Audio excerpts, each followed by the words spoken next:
పెళ్ళైనా పండగైనా వేడుక ఏదైనా పట్టు చీరల ప్రత్యేక వేదిక వారాహి సిల్క్స్. నమస్తే రమగారు. నమస్తే జయ. రమగారు, డెలివరీ తర్వాత జుట్టు బాగా ఊడిపోతూ ఉంటుంది. సహజంగా అందరం ఫేస్ చేస్తాం. దీనికి మనం ఏమన్నా కాస్త జాగ్రత్తలు తీసుకుంటే ఆ ఊడటాన్ని తగ్గించుకోవచ్చా? ఊడకుండా అయితే మనం చేయలేము. సాధారణంగా ప్రెగ్నెన్సీ ఇట్లా కన్ఫర్మ్ అయ్యేసరికి జుట్టుట్ట మానేస్తుంది, చక్కగా ఒత్తుగా పెరుగుతుంది, మనుషులు తెల్లగా అవుతారు, మొహం మీద మచ్చలు తగ్గిపోతాయి, నున్నగా అవుతుంది. 90% వాళ్ళు ఇలాగా. ఎవరో కొంతమంది మొహాలు మెళ్ళు నల్లబడిపోయి ముక్కింత లావైపోయి మనుషులు ఇట్లా ఊరిపోయి దొక్కు అవుతారు. ముక్కలు. ఏదోగా అవుతారు, అవును. తక్కువ. కానీ సాధారణంగా ప్రెగ్నెన్సీ అనగానే జుట్టుడ్డం మానేస్తుంది, చక్కగా పెరుగుతుంది, నున్నగా ఉంటుంది, తలకట్టు బారెడు కూడా పెరిగే వాళ్ళు ఉంటారు, చక్కగా వస్తుంది. ఈ డెలివరీ అయ్యేసరికి 5వ నెల 6వ నెల వచ్చేసరికి జుట్టు ఊడిపోవటం మొదలెడుతుంది. కొట్టేసరికి జుట్టు ఊడిపోతుంది అంటారు పిల్లలు. ఊగొట్టం 4-5 నెలలు వచ్చేసరికి ఊ అని ఆ కవిస్తూ ఉంటారు వాళ్ళే. ఆడెప్పుడు అన్నాడో అప్పుడు మన జుట్టు పాత రోజుల్లో అలాగే చెప్పేది. అవునవును. జనరల్గా ఏంటంటే ఒక 6 నెలల పాటు తల్లులు వాళ్ళ ప్రెగ్నెన్సీలో ఉన్న తిన్నవి వేసుకున్న మందులు అవి వాటి ఎఫెక్ట్ ఉంటుంది జయ. 5-6 నెలలు వచ్చేసరికి ఈ పాలు ఇస్తారు కదా, పాలు ఇవ్వటము, ఈ మన నర్సింగ్ వల్ల కొంత, తర్వాత ఏమో ఈ హార్మోనల్ బ్యాలెన్స్ అవి మళ్ళీ మారుతాయి. అంతకుముందు పీరియడ్స్ ఏం లేవు కదా మనకి, అది వేరే హార్మోనీలో ఉంది మన సంగతి. హార్మోనీ మారిపోతుంది శరీరంలో. కొత్త నెత్తురు పట్టడం అంటారు. నెత్తురు పట్టేటప్పుడు జుట్టు ఊడిపోయి మళ్ళీ వస్తుంది. ఈ ప్రెగ్నెన్సీ డెలివరీ అయ్యాక పోయిన జుట్టు రాకుండా ఏముండదమ్మా, ఇంత కుచులుగా ఊడిపోతుంది. మళ్ళీ ఏడాది వచ్చేసరికి మళ్ళీ వస్తుంది తల. ఈ లోపల మళ్ళీ మనకి ప్రెగ్నెన్సీ వచ్చో, జ్వరాలు వచ్చో, దగ్గులు వచ్చో, జలుబులు వచ్చో, ఏ మోషన్స్ అయ్యో, ఏ థైరాయిడో కనపడి రాత్రులు అస్సలు నిద్ర లేకుండా పొద్దునే వీళ్ళు ఆఫీసుల్లో చేరిపోయి చాలా స్ట్రెస్ఫుల్గా అయిపోయి స్ట్రెస్ అవుట్ ఎలాగో అవుతారు. ప్రెగ్నెన్సీ పిల్లలతోటి పోస్ట్ పార్టము కూడా ఉంటుంది కొంతమందికి. పిల్లల్ని హ్యాండిల్ చేయలేక స్ట్రెస్ అవుట్ అయిపోతూ ఉంటారు. నిద్రలు చాలవు, స్ట్రెస్ పెరిగిపోతుంది, జుట్టు ఆటోమేటిక్గా ఊడిపోయి రాదకుండా అయిపోతుంది. బేసిక్ నీడ్స్ కొన్ని ఇవ్వాలి శరీరానికి. మనం ప్రెగ్నెన్సీలో పోషణ బాగా చేస్తాం, పిల్లలు పుట్టాక పోషణ తగ్గిపోతుంది, మన మీద తగ్గిపోతుంది. ఈ పిల్లాడి మీదే ఉంటుంది కదా, చంటివాడి మీదే ఉంటుంది, దాంతో వస్తుంది. మీరు ఖచ్చితంగా 5-6 నెలలు వరుసగా మీరు నర్సింగ్ మదర్ అయితే ప్రతిరోజు పాలు తాగటం మానేయకుండా. ఎనర్జీ డ్రింక్స్ ఏవో ఇస్తారు, డాక్టర్లు ఇస్తున్నారు ఇవాళ రేపు, అవి పుచ్చుకోవటం. ఆ హార్లిక్స్ ఈ హార్లిక్స్ ఏమిటో రాస్తున్నారు కదా, తీసుకోండి, అవి మానేయకుండా. కొంచెం సమతులమైన ఆహారం తీసుకోవటం, బాదం పప్పులు లాంటివి తినడం, ఆయిల్ సీడ్స్. ఇందులో ఏమవుతుందంటే కొన్ని పిల్లలకు అరగవు, కొన్నిటికి మనం పథ్యం చేస్తాం. ఈ పథ్యం వ్యవహారాల్లో ఏమవుతుందంటే సాధారణంగా ఈ సమతులమైన ఆహారము, హెవీ ప్రోటీన్ ఇంటేకు అవి ఉండవు.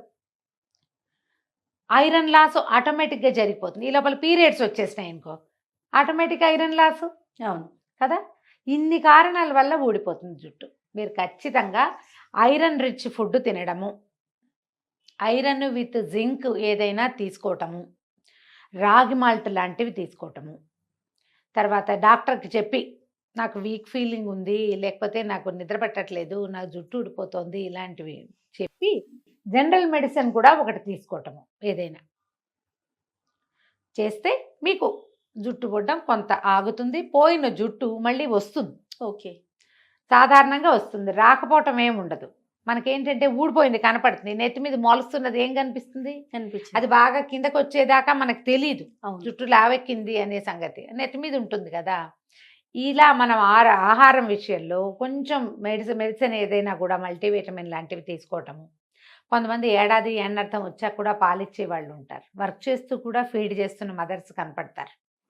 పాలు తీసి పెట్టడం, ఇప్పుడు వచ్చిందిగా అవకాశం, పాల ప్యాకెట్లు పంప్ చేసేసి తీసి పెట్టడము, అవే పట్టుకుంటూ ఉండటం. పిల్లలకి పంప్ చేస్తున్నాము అంటే లోపల నుంచి బయటకు రావటమే కదమ్మా. అంతేగా. మీరు ఐరన్ లాసు, కాల్షియం లాసు, ఇంకేదో విటమిన్ లాసు ఆటోమేటిక్గా అయిపోతూ ఉంటాయి. దాని ఇంటేక్ కూడా ఏదైనా ఉండాలిగా. ఆమె నర్సింగ్ మదర్ అని స్టార్ట్ చేయండి డాక్టర్తో చెప్పినప్పుడు. నేను ఇవి ఫీల్ అవుతున్నాను, ఫెటిగ్, నువ్వు ఫీల్ అవుతావు, అలసట వల్ల జుట్టు ఊడిపోతుంది, వాటి అన్నిటిని చెప్పి అవన్నిటిని అడ్రస్ చేస్తూ మీరు ఏదైనా మెడికేట్ చేసుకుంటే ఇది తగ్గుతుంది. అక్కడి నుంచి సాంప్రదాయ ఆహార పదార్థాలు ఉంటాయి, మినపసున్ను తినటము, గోందు లడ్డూలు, మన వాళ్ళు ఇప్పుడు గోందు లడ్డు చాలా ఫేమస్ అయింది. మేథికా దానాల లడ్డు అని చేస్తారు, మెంతుల లడ్డూలు అవి. మనమైతే బేసిక్ మినపసున్ని, కాయపొడి లాంటివి, కాయపొడిలో కూడా కాయం కొంచెం ఉండి మినపసున్ని ఎక్కువ ఉంటుంది. అవును. బియ్యపు రవ్వతోటి చేసిన ఆహార పదార్థాలు అలాంటివి తీసుకుంటూ ఉంటే మెల్లిగా మనం ఏ ఐరన్ కోల్పోతున్నామో అది శరీరానికి అందుతూ ఉంటుంది. సిట్రస్ ఫ్రూట్స్ తప్పకుండా తినాలి. మీరు ఐరన్ రిచ్ ఏం తీసుకుంటున్నా దాంతోపాటు సి విటమిన్ వచ్చేవి జలుబు చేస్తాయని తినరు. దీనికి సిద్ధాంతం ఉంటుంది. మనం మధ్యాహ్నాలు తినాలి సిట్రస్ ఫ్రూట్స్, సాయంకాలం ఎప్పుడు తినద్దు. ఇప్పుడు కూడా మనం తినకూడదు. మామూలుగా కూడా ఏ పళ్ళైనా సాయంత్రం పూటనో రాత్రిపూటనో. మధ్యాహ్నం పూట తింటే సిట్రస్ ఫ్రూట్ వల్ల మీకు జలుబు చేయదు. మీకు ఆ నర్సింగ్ మదర్ అవటం వల్ల పిల్లాడికి జలుబు చేస్తుందేమో, మనం కమలా పళ్ళు తింటే, మనం బత్తాయిలు తింటే ఎలా డౌట్లు వస్తాయి. అవును, అలా అవ్వదు. మీరు మధ్యాహ్నం తింటే మీకు కావాల్సిన సి విటమిన్ అందుతుంది. మీ పాల ద్వారా పిల్లాడి కూడా ఏదో కొంత అందటానికి అవకాశం ఉంటుంది. పగలు తీసుకోండి. అన్ని రకాల సీజనల్ ఫ్రూట్స్ తినండి పొద్దుటి పూట. ఆపిల్స్, తర్వాత ఈ కమలాలు ఇవి వస్తాయి, మన సీతాఫలాలు లాంటివి వస్తాయి. సపోటాలు తినచ్చు చక్కగా, జామ పళ్ళు తినచ్చు, ఏవైనా బప్పాస పళ్ళు తినచ్చు. బప్పాస వల్ల పాలు పెరుగుతాయి, మీకు ఒంటికి కావాల్సిన కొన్ని రకాల విటమిన్స్ అండ్ మినరల్స్ కూడా అందుతాయి.